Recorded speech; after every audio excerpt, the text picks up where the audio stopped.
Assalamualaikum warahmatullahi wabarakatuh. Salam guru penggerak. Pada kesempatan kali ini, saya akan menampilkan kegiatan diseminasi budaya positif di SMA Negeri 1 Kota Salam dalam program pendidikan guru penggerak Angkatan 9 Kabupaten Darmasraya. Pengantar, puji syukur kepada Allah Subhanahu wa Ta'ala yang telah melimpahkan rahmat dan karunia-Nya sehingga saya dapat berbagi dengan rekan guru di SMA Negeri 1 Kota Salam melalui kegiatan diseminasi budaya positif yang merupakan praktik baik dalam program pendidikan guru penggerak pada modul 1.4 budaya positif. Terima kasih atas dukungan dan kesempatan yang diberikan oleh Ibu Zuriani Fitri SPD selaku Kepala SMA Negeri 1 Kota Salam, Bapak Ibu Wakil, serta Bapak Ibu Guru yang telah meluangkan waktunya untuk berpartisipasi dalam kegiatan ini untuk membangun budaya positif di SMA Negeri 1 Kota Salam. Berikut rekaman kegiatan diseminasi budaya positif di SMA Negeri 1 Kota Salam. Selamat menyaksikan. Assalamualaikum warahmatullahi wabarakatuh. Waalaikumsalam. Alhamdulillahirabbil alamin. Puji syukur kepada Allah Subhanahu wa Ta'ala dengan segala limpahan rahmat-Nya. Pada hari ini kita masih diberikan kesehatan dan kesempatan untuk bisa hadir memenuhi undangan kegiatan diseminasi budaya positif di sekolah yang pada kesempatan ini nantinya akan disampaikan oleh Bapak Mawaki CGP Angkatan 9 dari SMA Negeri 1 Kota Salam. Selawat beraneka salam tak pernah bosan, selalu kita bermohon kepada Allah. Mudah-mudahan selalu tercurahkan ke arwah Baginda Rasulullah SAW dengan ungkapan Allahumma sholli ala sayyidina Muhammad wa ala ali sayyidina Muhammad. Yang terhormat Ibu Kepala Sekolah, Bapak Ibu Wakil, Bapak Ibu Majelis Guru, teman-teman sejawat yang telah hadir pada kesempatan kali ini. Sebelum kita mulai kegiatan, terlebih dahulu saya ingin menanyakan bagaimanakah kira-kira kabar Bapak dan Ibu semuanya. Gimana kabarnya Bapak dan Ibu? Alhamdulillah. Alhamdulillah. Itu suatu anugerah yang sangat luar biasa ya Ibu Bapak ya. Nah, kesehatan itu adalah sesuatu yang prioritas.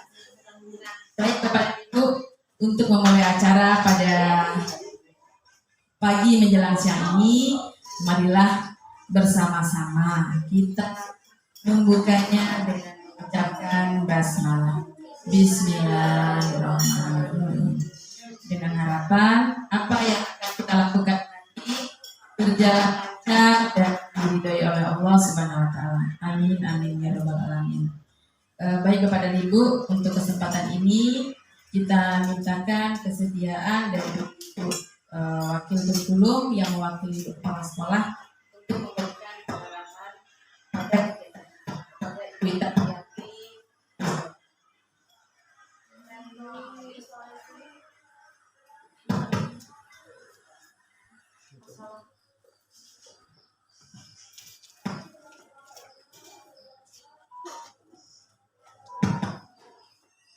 Assalamualaikum warahmatullahi wabarakatuh.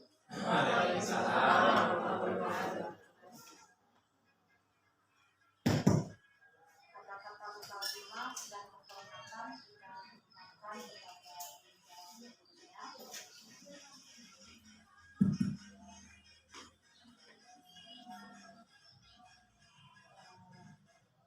Terima kasih kepada Bapak Ibu yang sudah mau mengikuti acara kegiatan untuk diseminasi budaya positif yang dilaksanakan di sekolah kita yang diselenggarakan oleh CGP Angkatan 9. Mudah-mudahan acara ini bisa kita ikuti bersama dengan baik dan bisa bermanfaat untuk kita semuanya. Dan terlebih terkurang mohon maaf, mungkin kepala sekolah di sini ada kegiatan juga tidak bisa menghadiri acara kita hari ini. Namun mudah-mudahan acara ini bisa berlangsung dengan lancar dan baik. Jadi Bapak Ibu bisa ikuti bersama kegiatan ini dan tidak ada kendala, dan kepada Bapak Ibu PJT Angkatan 9, mudah-mudahan apa yang dilalui ini juga memberikan efek positif tidak hanya kepada Bapak Ibu tapi kepada semuanya, dan juga untuk peserta didik. Itu mungkin yang bisa kita sampaikan pada pagi menjelang siang ini. Saya akhiri untuk apa yang saya sampaikan. Apabila ada salah kata, maaf. Assalamualaikum warahmatullahi wabarakatuh. Waalaikumsalam warahmatullahi wabarakatuh.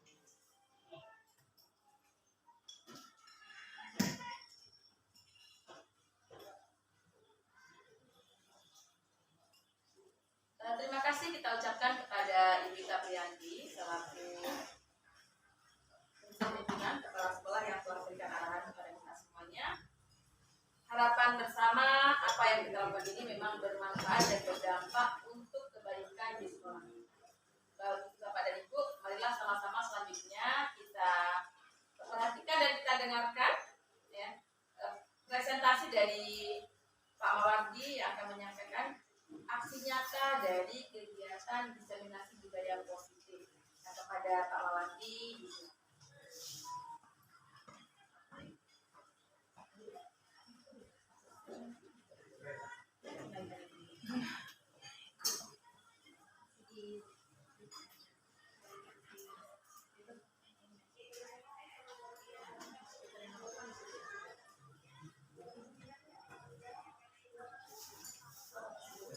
Bismillahirrahmanirrahim. Assalamualaikum warahmatullahi wabarakatuh. Waalaikumsalam warahmatullahi wabarakatuh. Sini Bapak Ibu. Sebelumnya terima kasih banyak atas waktu yang diberikan kepada saya untuk menyampaikan dari budaya positif di program pendidikan guru penggerak angkatan 9.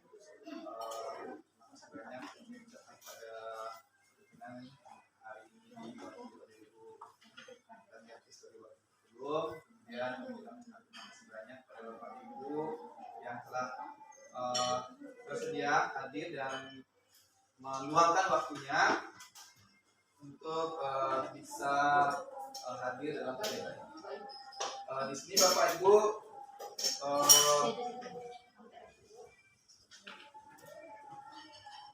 Bapak Ibu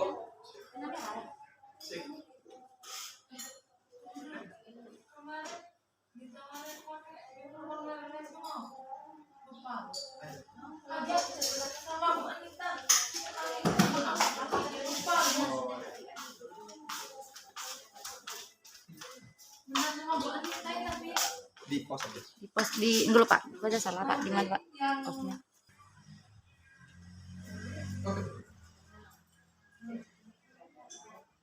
Baik, Bapak Ibu, pada kesempatan kali ini kami akan mencoba untuk mendefinisikan materi tentang budaya positif yang merupakan salah satu aksi nyata dari modul 1-4 dalam program pendidikan guru penggerak.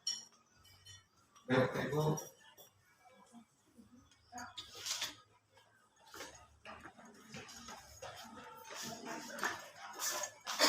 Jadi materi secara besarnya itu adalah tentang budaya positif. Apa sih itu budaya positif Bapak Ibu, dan kenapa kita harus menerapkannya di lingkungan kita seperti itu. Baik, Bapak Ibu, sebelumnya diawali dengan pendapat Hajar Dewantara yang menyatakan bahwa kita ambil contoh perbandingannya dengan hidup tumbuh-tumbuhan seorang petani. Dalam hakikatnya sama kewajibannya dengan seorang pendidik yang menanam padi misalnya. Hanya dapat menuntut tumbuhnya padi, dia dapat memperbaiki kondisi tanah, memelihara tanaman padi, memberi pupuk dan air, membasmi ulat-ulat atau jamur-jamur yang mengganggu hidup tanaman padi dan lain sebagainya. Nah, Bapak Ibu, pendidikan itu adalah seorang guru. Atau seorang guru diibaratkan seorang petani Bapak Ibu, di mana kita kita di sini mendidik anak-anak kita, mendidik murid, yang kita bisa itu adalah mengkondisikan di luar dirinya siswa kita, murid kita, Bapak Ibu, bukan muridnya. Makanya di sini disebutkan bahwa kita hanya dapat menuntun tumbuh padi, yaitu di mana padi itu kita tanam, tapi tanamnya kita bersihkan, kita hindari dia dari hama. Seperti itu juga dengan kita mendidik. Salah satu tantangan jasa seorang guru adalah bagaimana menciptakan suatu lingkungan positif yang terdiri dari warga sekolah saling mendukung, saling belajar, saling bekerja sama sehingga tercipta kebiasaan-kebiasaan baik. Dari kebiasaan-kebiasaan baik ini akan tumbuh menjadi karakter-karakter baik warga sekolah. Dan akhirnya karakter-karakter dari kebiasaan-kebiasaan baik akan membentuk sebuah budaya positif, yang mana itu akan menjadi nilai-nilai kebajikan yang tertanam pada diri murid.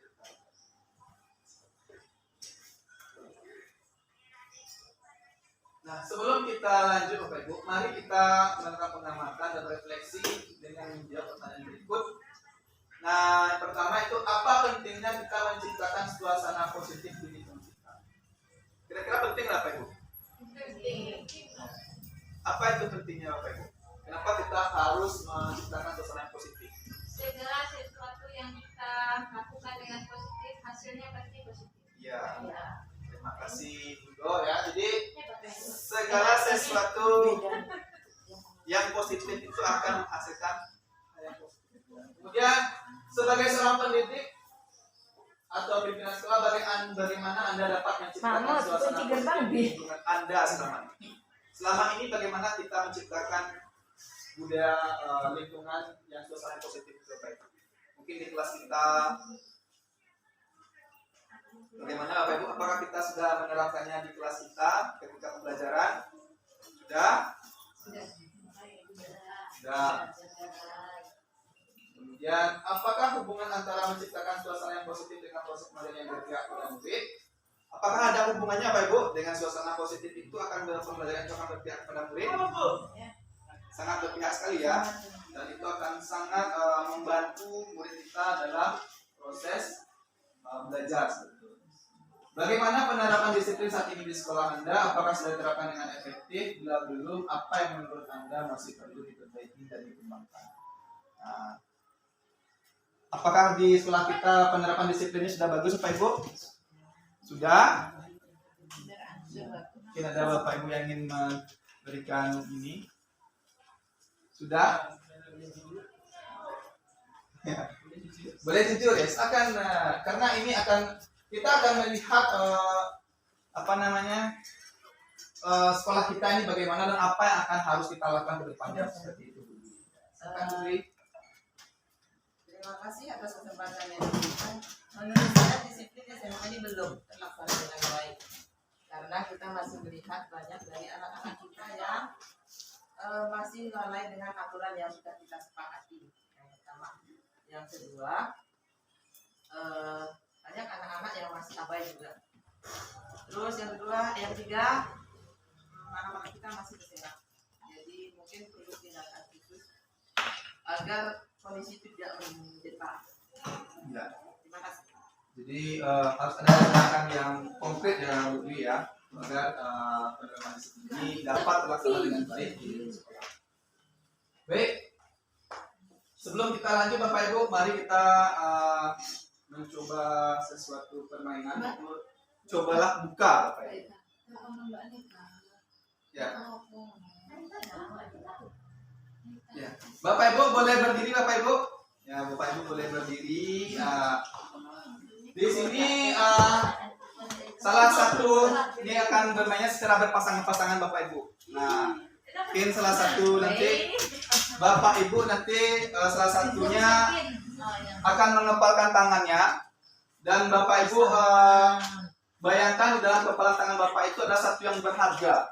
Satu yang berharga dan itu tidak bisa Bapak Ibu berikan kepada orang lain. Nah, kemudian teman yang tidak mengepalkan tangan itu mencoba untuk mengambil apa yang ada dalam kepalan tangan temannya itu. Boleh dengan membujuk, kan, menghardik, memarahi, menggoda, mengkritik atau lain sebagainya. Nah, silakan Bapak Ibu secara 30 detik ya, silakan dilakukan permainannya ya. Nah. Iya.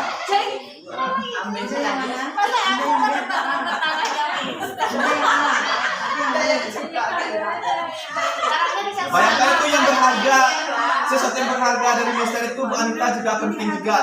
Berarti dipertanya berarti salah satunya orang ya. Ya, yang salah satu. Ya, Boleh mengintimidasi. baik Bapak Ibu, sekarang gantian Bapak Ibu. Bunda lagi. Ya. Bunda lagi. Yang tadi yang menempelkan angka, sekarang yang menempelkan tangan dan meminta. Oke. Bunda mengintimidasi dengan memukul. Baik, terima kasih Bapak Ibu, boleh duduk kembali. Nah, dari permainan tadi Bapak Ibu, ya kan? Apakah Bapak Ibu membuka kepala tangan Bapak Ibu? Kenapa dan apa alasannya? Mungkin ada yang ingin menjawab Pak Ibu?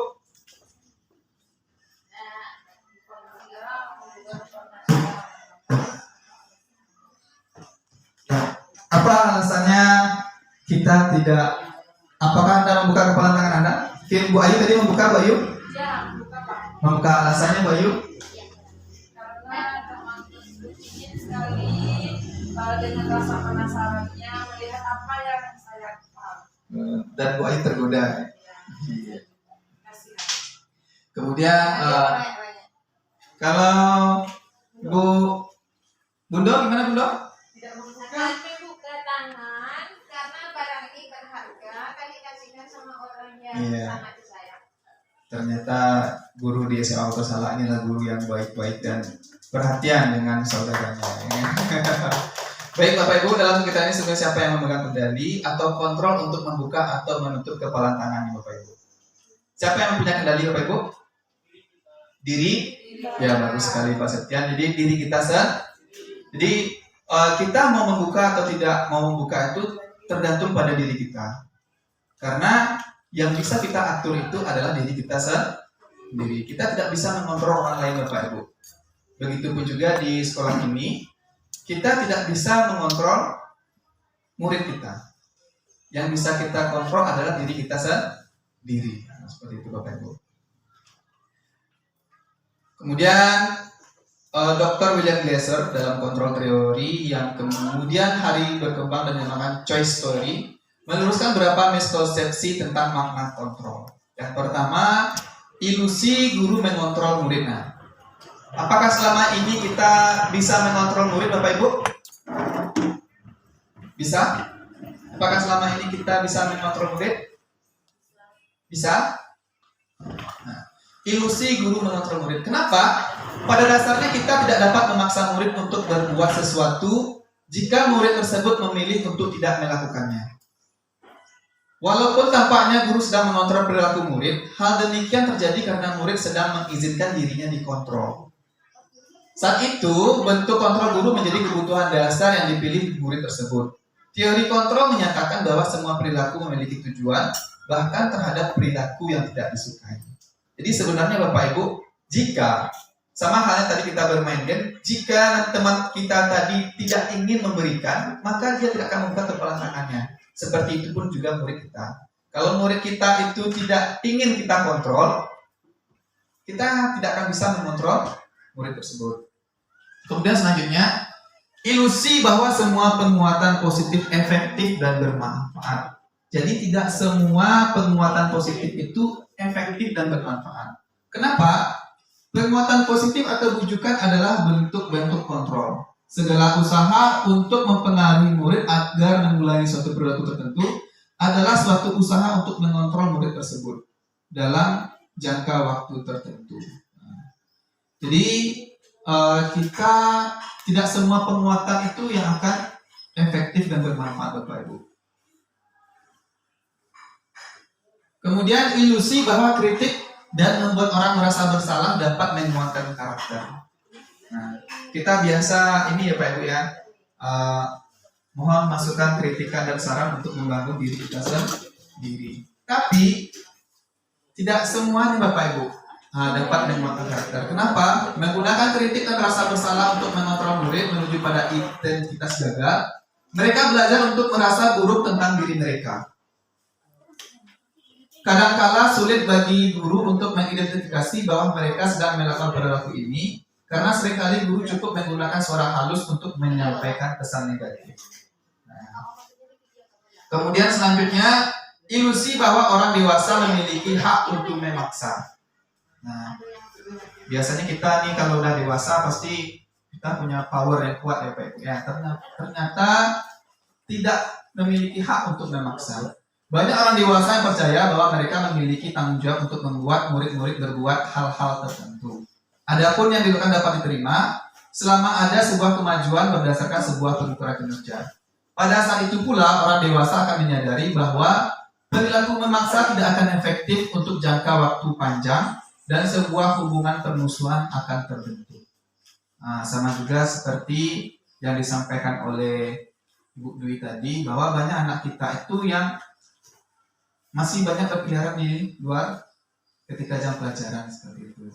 Dan kita tidak dapat memaksa. Tapi yang kita bisa adalah kita kondisikan bagaimana murid tersebut nyaman dan aman ketika pembelajaran.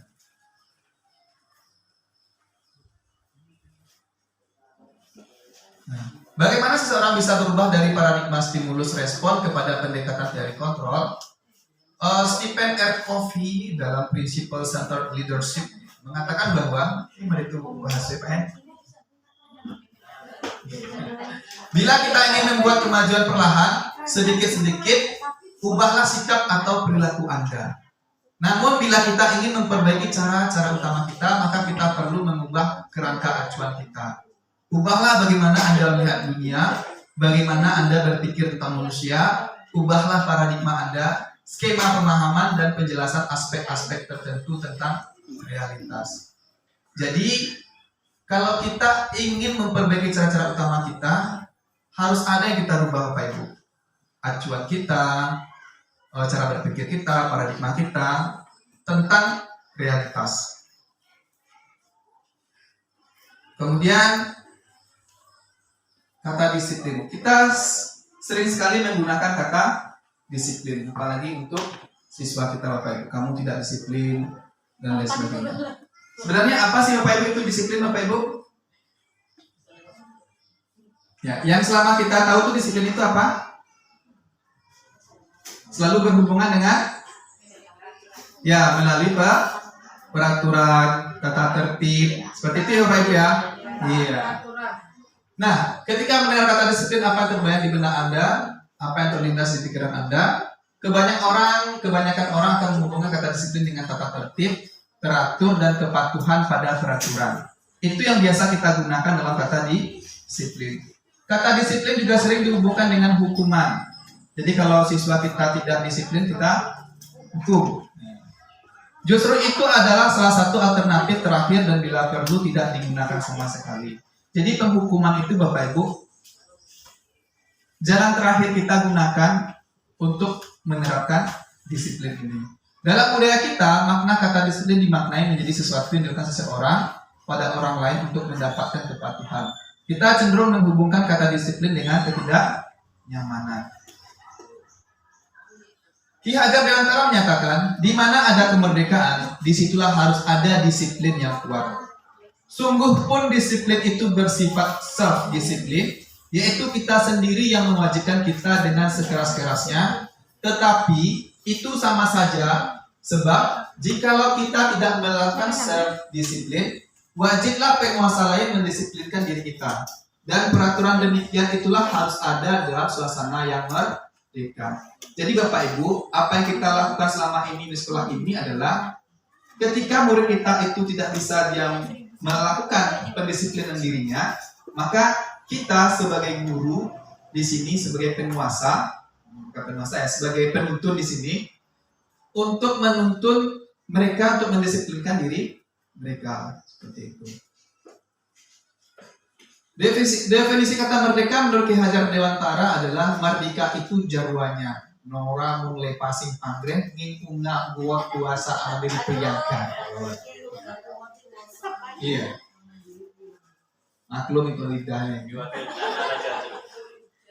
Merdeka itu artinya tidak hanya terlepas dari perintah, akan tetapi juga cakap buat memerintah diri sendiri. Nah, jadi disiplin itu adalah kita bisa memerintah diri kita sendiri. Pemikiran Ki Hajar Dewantara ini sejalan dengan pandangan Diana Gosen dalam bukunya Restructuring School Discipline. Dia menyatakan bahwa arti dari kata disiplin berasal dari bahasa Latin disciplina yang artinya belajar.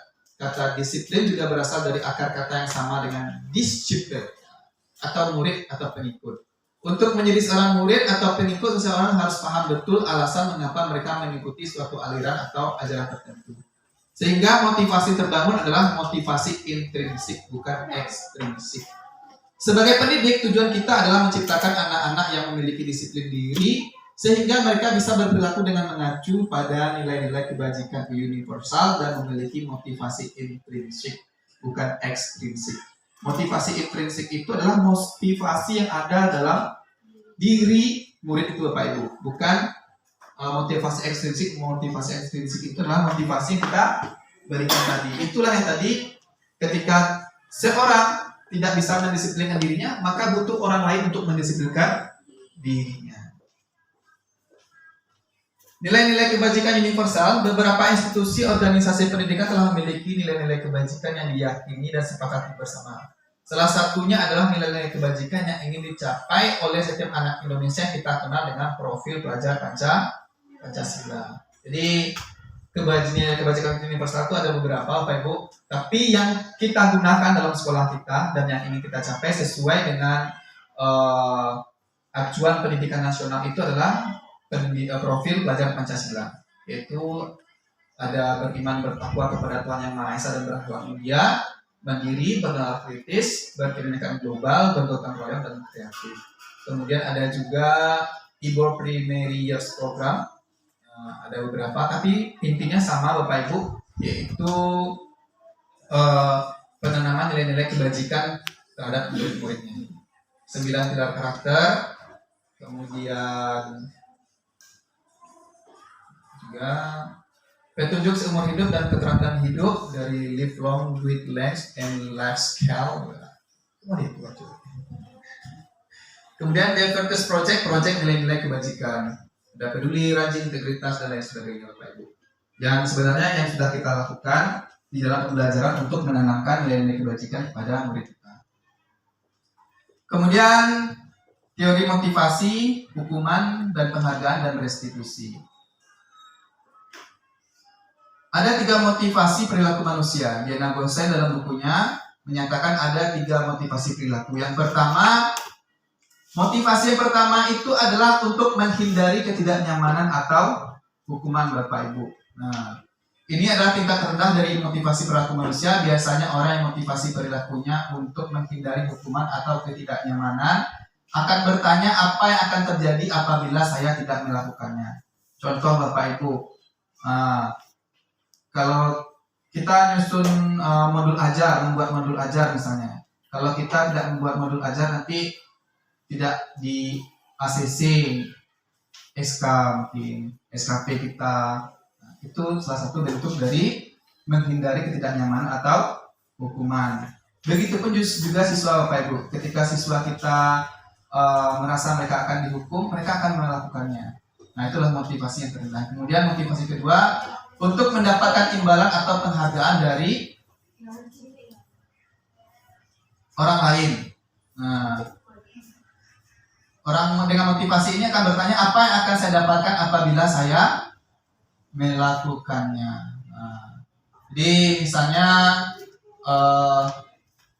kita berikan sebuah hadiah ketika dalam pembelajaran pada anak itu, siapa yang selesai dulu atau yang benar maka akan dapat. Atau misalnya ada juga kita memberikan kesempatan kepada anak itu pulang lebih cepat apabila dia bisa menjawab pertanyaan yang kita berikan. Seperti itu Bapak Ibu. Itu juga termasuk dalam mendapatkan imbalan atau penghargaan dari orang lain. Kemudian untuk menjadi orang yang ketiga, motivasi ketiga itu untuk menjadi orang yang mereka inginkan dan menghargai diri sendiri dengan nilai-nilai yang mereka percaya. Orang dengan motivasi ini akan bertanya akan menjadi orang yang seperti apa bila saya melakukannya. Ini adalah motivasi yang tertinggi Bapak Ibu yang muncul dari kita sendiri. Jadi kita menyadari kalau kita melakukan ini, apa yang akan saya dapatkan dan untuk apa yang akan terjadi pada saya di masa depan seperti itu. Nah, itu motivasi yang ketiga Bapak Ibu. Dan ini adalah benar-benar muncul dari diri kita sendiri tanpa dipaksa dari orang lain.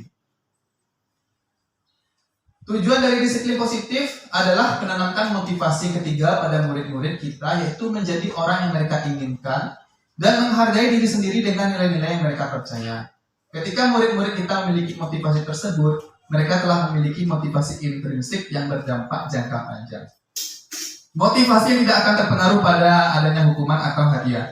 Mereka akan berperilaku baik dan berlandaskan nilai-nilai kebajikan karena mereka ingin menjadi orang yang menjunjung tinggi nilai-nilai yang mereka hargai. Pertanyaannya sekarang adalah bagaimana cara kita sebagai guru untuk menanamkan disiplin positif ini kepada murid-murid kita Bapak Ibu. Seperti yang disampaikan oleh Bu Dwi tadi bahwa masalahnya adalah siswa kita masih banyak yang belum disiplin, penerapan disiplin itu belum kurang bagus, masih belum bagus. Nah, dengan kita menanamkan motivasi intrinsiknya agar siswa kita ini menghargai diri mereka dan menanamkan nilai kebajikan ini, nanti akan tercipta sebuah sekolah yang nyaman, aman, sesuai dengan impian kita Bapak Ibu. Nah, kita coba lihat kasus nih Bapak Ibu. Iva kurang menguasai pelajaran matematika sehingga pada saat pelajaran tersebut berlangsung, dia lebih banyak berdiam diri atau menggambar di buku pelajarannya.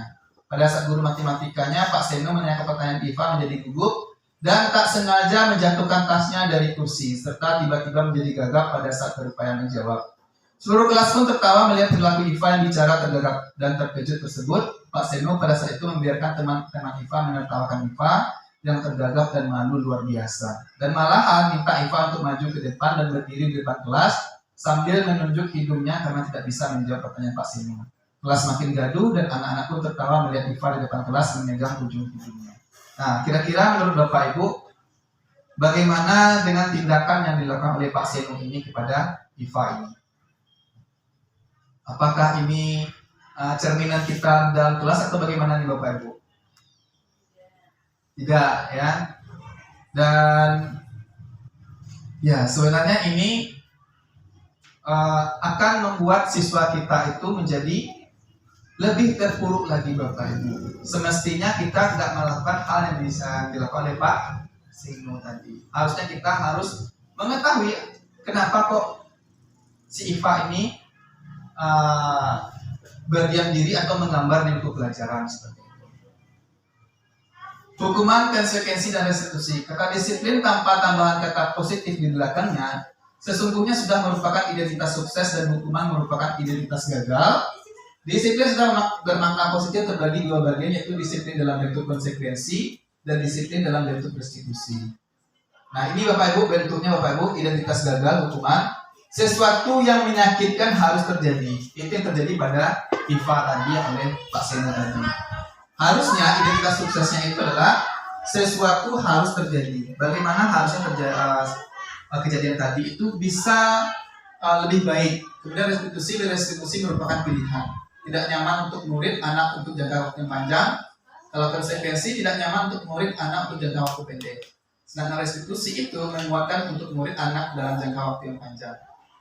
Kalau hukuman, korban mendapatkan keadilan. Kalau dikonsekuensi, korban bisa diabaikan. Restitusi, korban mendapatkan ganti. Dalam hukuman, murid dan anak akan tersakiti. Dalam konsekuensi, murid akan dibuat tidak nyaman. Sedangkan di restitusi, murid akan mendapatkan penguatan. Kemudian dalam negatif, awas kalau dilakukan lagi ya, nanti awas kamu ya. Seperti itu Bapak Ibu. Kemudian netral, lakukan apa yang saya katakan. Sedangkan positifnya, apa hal ini yang sesungguhnya ingin kamu lakukan. Kemudian dalam model paksaannya Bapak Ibu, mendorong menyalahkan diri. Kalau stimulus responnya mendorong kepatuhan, dan teori kontrolnya itu mendorong disiplin positif.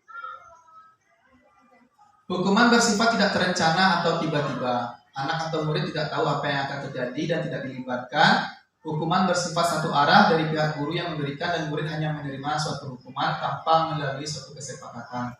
Sementara disiplin dalam bentuk konsekuensi sudah terencana atau sudah disepakati, sudah dibahas dan disetujui oleh murid dan guru. Umumnya bentuk-bentuk konsekuensi dibuat oleh pihak guru dan murid sudah mengetahui sebelumnya konsekuensi akan diterima bila ada pelanggaran. Baik Bapak Ibu, mari kita lihat Bapak Ibu ya. Tindakan guru ya, apakah ini yang pertama? Boleh yang pertama Bapak Ibu, mencatat 100 kali dalam buku kalimat saya tidak akan terlambat lagi karena terlambat sekolah itu apakah termasuk hukuman atau konsekuensi Bapak Ibu? Hukuman? Ya. Lari mengelilingi lapang basket 2 kali karena terlambat hadir di sekolah? Hukuman? Membersihkan coretan yang dibuat di meja tulis? Hukuman? Murid diminta untuk push up 15 kali karena tidak menggunakan masker ke sekolah? Hukuman? Mengganti kertas tugas teman yang dicoret-coret? Konsekuensi? Berjemur di lapang basket pukul 12 siang karena mengobrol dengan teman? Hukuman.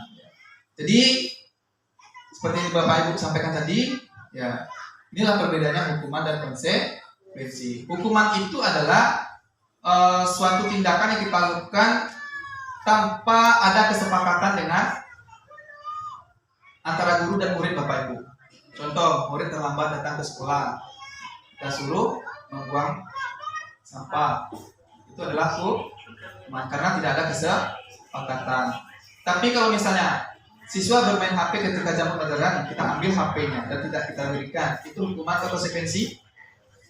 Konsekuensi karena ada di kesepakatannya kita menyampaikan kepada murid terlebih dahulu dan apabila mereka lakukan, nah itu namanya konsekuensi. Jadi itulah perbedaan hukuman dan konsekuensi.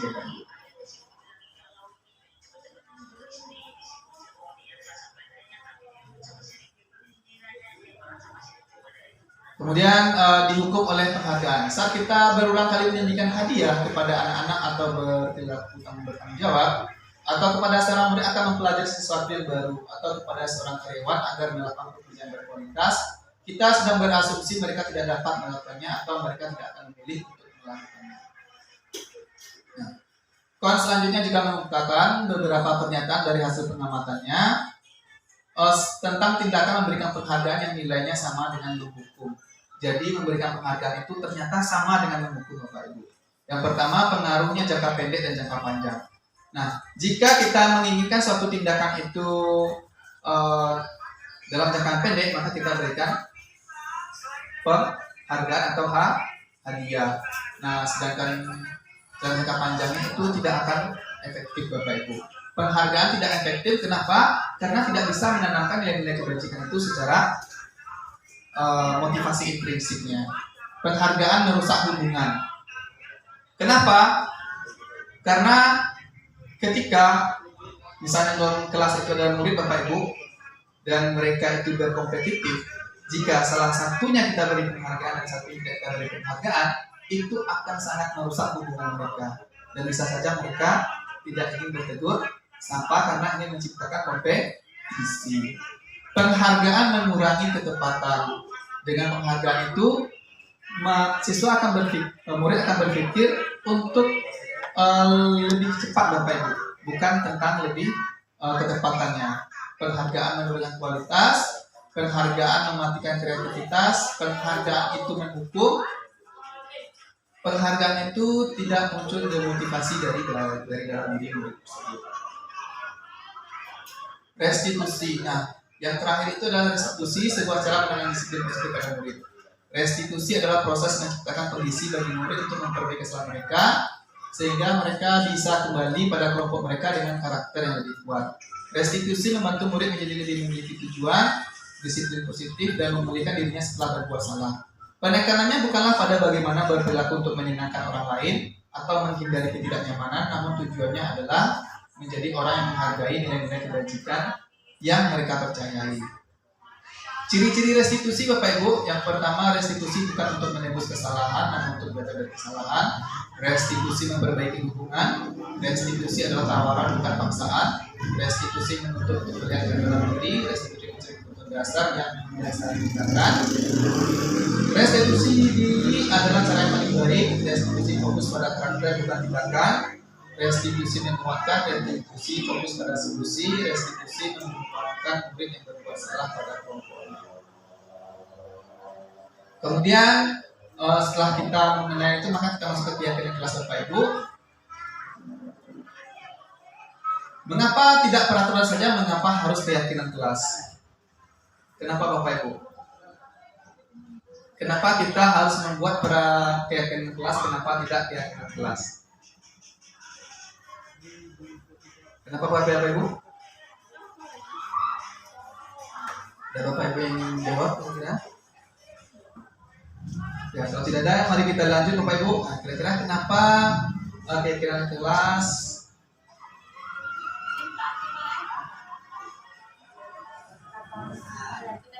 Ya, benar. Kelas?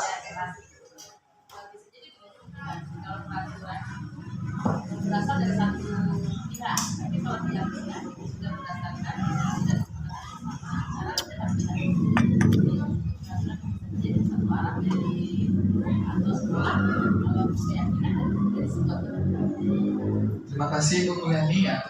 Jadi peraturan itu muncul dari satu pihak, sedangkan keyakinan kelas ini dari seluruh pihak. Misalnya dalam kelas itu, kalau peraturan itu hanya muncul dari guru, misalnya kalau tidak menyelesaikan tugas maka akan saya kasih nilai 0 misalnya. Nah, kalau keyakinan kelas itu kita buat kesepakatan secara bersama dalam kelas itu, ketika kita sampaikan kepada siswa, jika mereka tidak menyelesaikan tugasnya apa yang akan mereka terima. Nah, seperti itu.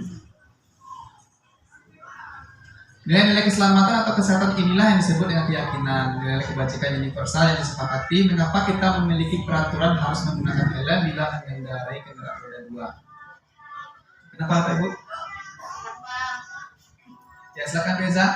Karena untuk keselamatan Pak. Karena untuk keselamatan diri sendiri. Mengapa kita memiliki peraturan 3M menggunakan masker dan mencuci tangan? Dan mengapa kita memiliki peraturan harus datang tepat waktu pada saat mengikuti pelatihan? Sedangkan itu kalau yang pertama ada tertulis yang kedua. Kalau yang kedua dan ketiga itu tidak tertulis, karena harus ada sirat. Keyakinan kelas, peraturan dibuat berdasarkan kehendak seorang lembaga, instansi, sedangkan keyakinan kelas hasil kesepakatan bersama dua arah. Menurut dosen, suatu keyakinan akan lebih memotivasi seseorang dari dalam. Seseorang akan lebih bersemangat untuk menjalankan keyakinannya daripada hanya sekedar mengikuti serangkaian peraturan.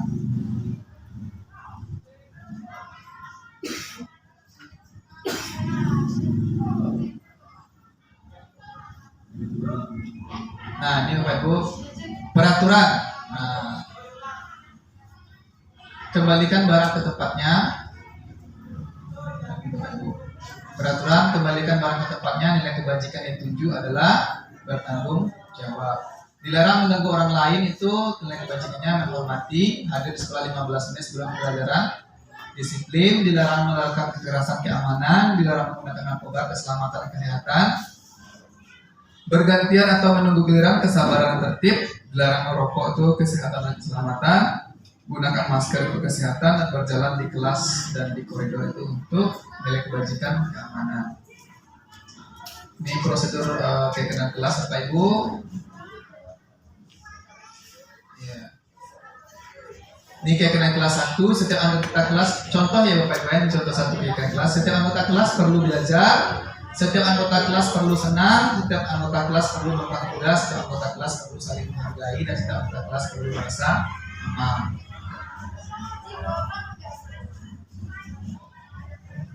Nah, ini kegiatan-kegiatan penerapan kelas Bapak Ibu, yaitu kegiatan tampak seperti dan tidak tampak seperti. Yaitu tampak seperti terdengar, terlihat, dan terberlaku. Satu orang berbicara, yuk saya bantu kita selesaikan ini bersama. Terima, tolong ya. Yang terlihat berempati terhadap perasaan orang lain dan berperilaku tersenyum ramah. Tampak seperti dan tidak tampak seperti. Hormat. Tampak seperti datang tepat waktu dan tidak tampak seperti sering hadir terlambat Bapak Ibu. Ini keyakinannya Bapak Ibu, bekerja tampak seperti tekun bekerja dan menerima guru, tidak tampak seperti tidak menerima guru dan acuh tak acuh. Rasa diterima dan dimiliki melibatkan semua anggota kelompok, tidak seperti memunculkan salah satu teman kita.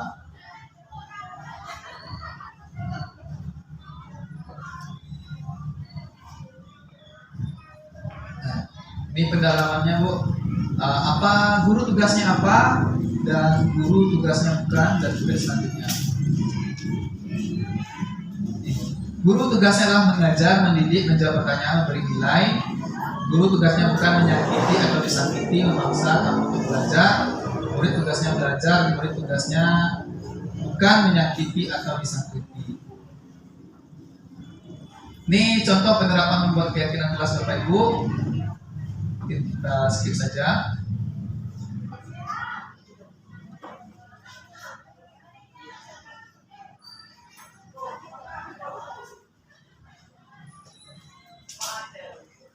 Pentingkah keyakinan kelas itu Bapak Ibu? Penting? Ya, penting. Pentingnya adalah membentuk karakter yang positif pada anak, melewati kebiasaan-kebiasaan positif, berlaku serta keteladanan dari seluruh warga sekolah, menumbuhkan adanya semangat kepada anak, tanggung jawab, menghormati disiplin, mandiri, kerjasama, kebersihan dan keamanan dan lain-lainnya. Kemudian Bapak Ibu, setelah kita mengenali keyakinan kelas, kita juga harus memahami tentang 5 kebutuhan dasar manusia. Kenapa? Karena tanpa kita mengetahui kebutuhan dasar manusia ini, karena kita tidak akan bisa mengkondisikan murid kita itu merasa nyaman, aman di dalam kelas. Kenapa? Karena setiap tindakan yang dilakukan oleh murid kita itu, yang menurut kita tanda kutip, itu adalah salah satu kurangnya pemenuhan 5 kebutuhan dasar, salah satu kebutuhan dasar manusia tersebut terhadap diri murid kita Bapak Ibu. Contoh 5 kebutuhan dasar pertama itu bertahan hidup. Nah, kita melihat siswa kita dalam kelas lemas dan tidak fokus belajar. Ternyata Bapak Ibu, siswa kita ini belum makan pagi di rumah seperti itu. Nah, namun karena kita tidak menanyakan apa yang terjadi pada mereka, seperti yang dilakukan yang terjadi pada IPA tadi oleh Pak Seno, disuruh ke depan dan dia gagal. Mungkin saja si IPA ini belum sarapan pagi Bapak Ibu. Kemudian kebutuhan dasar kedua itu kasih sayang dan rasa diterima.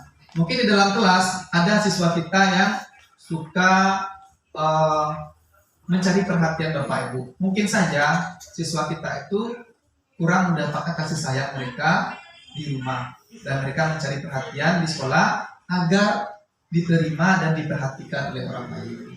Kemudian kebebasan di sini bukan berarti tentang kita membolehkan segala hal kepada siswa kita Bapak Ibu, bukan, tetapi adalah kebebasan kita berikan kepada siswa kita untuk memilih tanggung jawab yang kita berikan kepada siswa.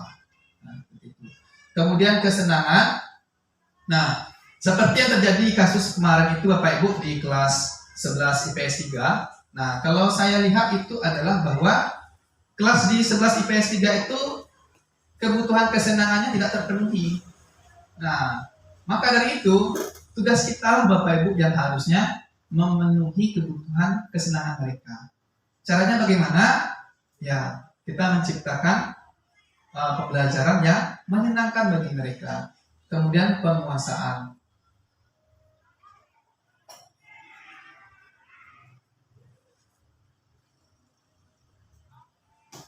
Nah, bila murid berperilaku buruk atau melanggar peraturan sehingga tindakan tidak sesuai dengan nilai-nilai kebajikan, maka guru harus mencari tahu alasan yang mendasari tindakan tersebut dan kebutuhan apa yang belum terpenuhi. Perilaku buruk murid tidak dapat dibiarkan, namun perlu dipahami dan ditindaklanjuti dengan mengajak murid untuk berefleksi agar mereka dapat belajar dari kesalahannya. Jadi segala tindakan yang dilakukan oleh murid kita, Bapak Ibu, itu sebenarnya adalah ada kebutuhan dasar mereka yang belum terpenuhi. Kemudian dalam kita menghadapi siswa itu ada 5 posisi kontrol guru Bapak Ibu. Nah, dari yang 5 ini yang biasa kita lakukan itu kita di posisi yang mana Bapak Ibu? Menghukum? Ya, Bu Eka Mariani biasanya Bu Eka posisi mana Bu Eka? Penghukum, pembuat rasa bersalah, pemantau atau teman? Teman kayaknya. Kalau Pak Yogi? Penghukum ya. Oke. Baik Pak Ibu ya. Jadi dalam 5 posisi kontrol guru ini, yang pertama itu adalah sebagai penghukum. Seorang penghukum bisa menggunakan hukuman fisik maupun verbal. Nah, contohnya guru yang menerapkan posisi penghukum akan berkata, patuhi aturan saya atau awas. Ya, sebagai wakil kesiswaan itu sering sekali Bapak Ibu penghukum ya. Kamu selalu saja salah seperti itu. Kemudian kedua, pembuat rasa bersalah. Nah, biasanya ini adalah pada ini biasanya guru akan bersuara lebih lembut. Pembuat rasa bersalah akan menggunakan keheningan yang membuat orang lain merasa tidak nyaman, bersalah atau rendah diri. Ibu sangat kecewa sekali dengan kamu, berapa kali Bapak harus memberitahu kamu, dan lain sebagainya. Kemudian sebagai teman, ya, ini tadi yang kita sampaikan, guru pada posisi ini tidak akan menyakiti murid, namun akan tetap berupaya mengontrol murid melalui persuasi. Namun dampaknya adalah, ternyata ada dampaknya. Hal negatif dari posisi teman adalah bila satu saat guru tersebut tidak membantu, maka murid akan kecewa dan berkata, saya pikir Bapak Ibu teman saya. Seperti itu beda. Kemudian pemantau, posisi pemantau berdasarkan pada peraturan-peraturan dan konsekuensi. Biasanya pada posisi pemantau ini pertanyaan diajukan, peraturannya apa yang telah kamu lakukan, sanksi apa, konsekuensinya apa. Dampaknya murid memahami konsekuensi yang harus dijalankan karena telah melanggar salah satu peraturan sekolah. Nah, posisi yang baik Bapak Ibu yang kita terapkan sebenarnya adalah sebagai posisi manajer, di mana dalam posisi ini guru berbuat sesuatu bersama dengan murid, mempersilahkan murid mempertanggungjawabkan perilakunya, mendukung murid agar dapat menemukan solusi atas permasalahan sendiri.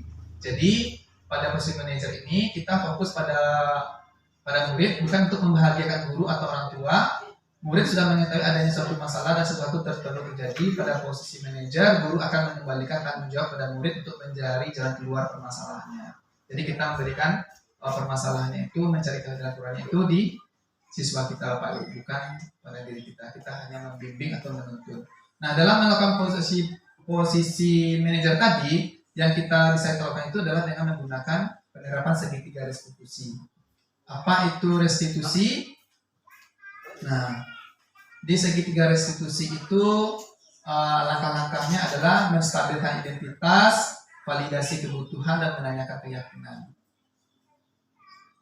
Nah, segitiga restitusi adalah proses menciptakan kondisi bagi pendidik untuk memperbaiki kesalahan mereka, sehingga mereka bisa kembali pada kelompok mereka dengan karakter yang lebih kuat. Yang pertama tadi langkahnya adalah menstabilkan identitas, di mana di sini kita menstabilkan terlebih dahulu siswa kita yang berbuat salah tadi Bapak Ibu. Jadi kalau misalnya berbuat salah, kita stabilkan, misalnya dengan mengatakan kamu mengakui kamu bersalah, kita sebagai manusia biasa untuk melakukan kesalahan, namun, nah seperti itu Bapak Ibu, namun alangkah baiknya kita memperbaiki kesalahan kita jadi lebih baik. Kemudian menstabilkan identitas, validasi tindakan yang salah, kita validasi apakah tindakan yang dilakukan oleh siswa kita itu salah. Kemudian terakhir itu menanyakan keyakinan, apa yang kita percaya sebagai kelas atau keyakinan kelas yang sudah kita buat Bapak Ibu. Oke, mungkin itu saja Bapak Ibu penyampaian tentang materi budaya positif di sekolah dalam diseminasi ini. Terima kasih banyak atas waktunya. Mohon maaf atas kesalahan. Saya akhiri. Wabillahi taufiq. Assalamualaikum warahmatullahi wabarakatuh. Dan saya kembalikan kepada Bu.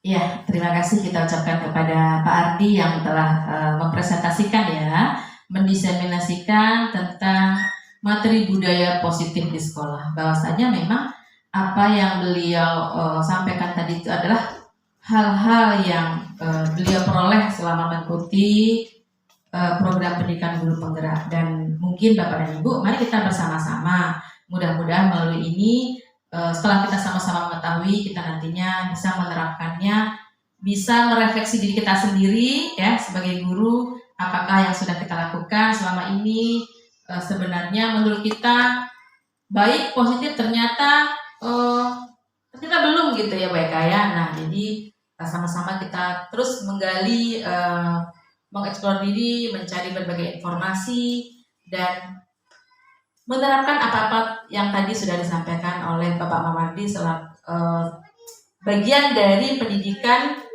materi yang didapatkan selama kutip program guru penggerak. Mudah-mudahan kedepannya sekolah kita menjadi lebih baik. Nah, saya selaku moderator dalam kegiatan pengimbasan ini mengucapkan terima kasih banyak atas partisipasi Bapak dan Ibu untuk kegiatan ini. Saya akhiri dengan mengucapkan hamdalah, alhamdulillahirrahmanirrahim. Terlebih terkurang mohon maaf. Billahi taufik wal hidayah. Wassalamualaikum warahmatullahi wabarakatuh.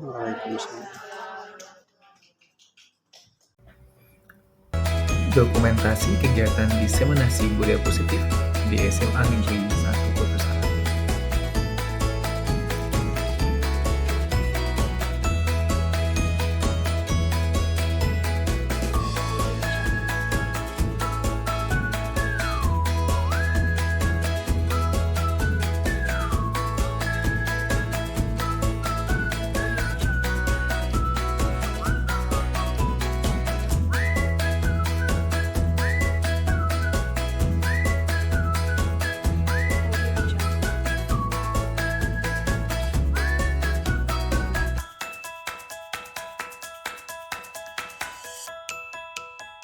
Audio Jungle.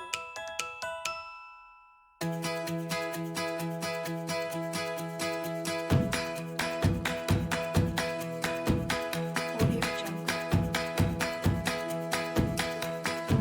Baik, Indi. Kamu sering terlambat datang. Audio Jungle. Iya. Seingat kamu, Indi, beberapa kali kamu terlambat. Sudah 6 kali. Ya. Menurut kamu kalau datang terlambat ke sekolah, Audio Jungle. tidak ikut pelajaran bersama, itu kesalahan. Iya, kesalahan. Baik, buat kesalahan itu sebenarnya manusiawi. Setiap orang itu pasti pernah berbuat salah. Namun, cara yang terpenting adalah kita belajar dari kesalahan kita dan berusaha tidak akan baiklah. Kalau begitu, mari kita cari solusi sama-sama.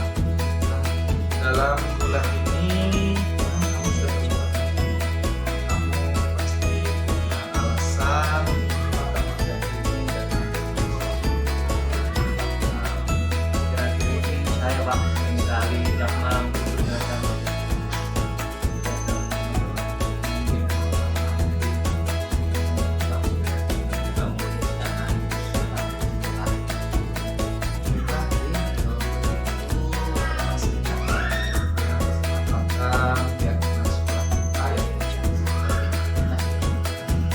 Kalau misalnya kamu datang terlambat di sekolah, selesai belum dengan waktunya sekolah.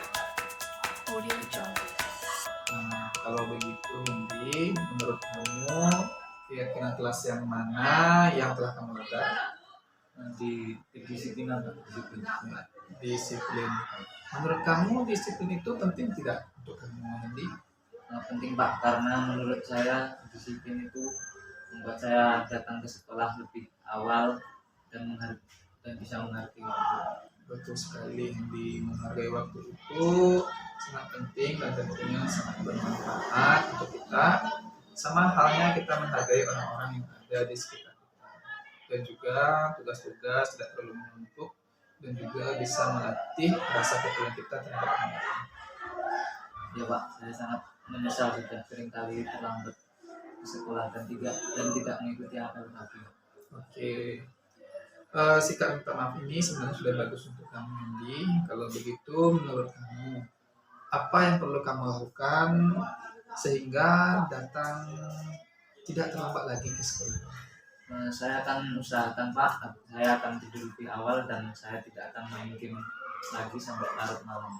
Baiklah, sekarang kita sudah temukan solusinya ya, supaya kamu tidak terlambat lagi datang ke sekolah. Baik.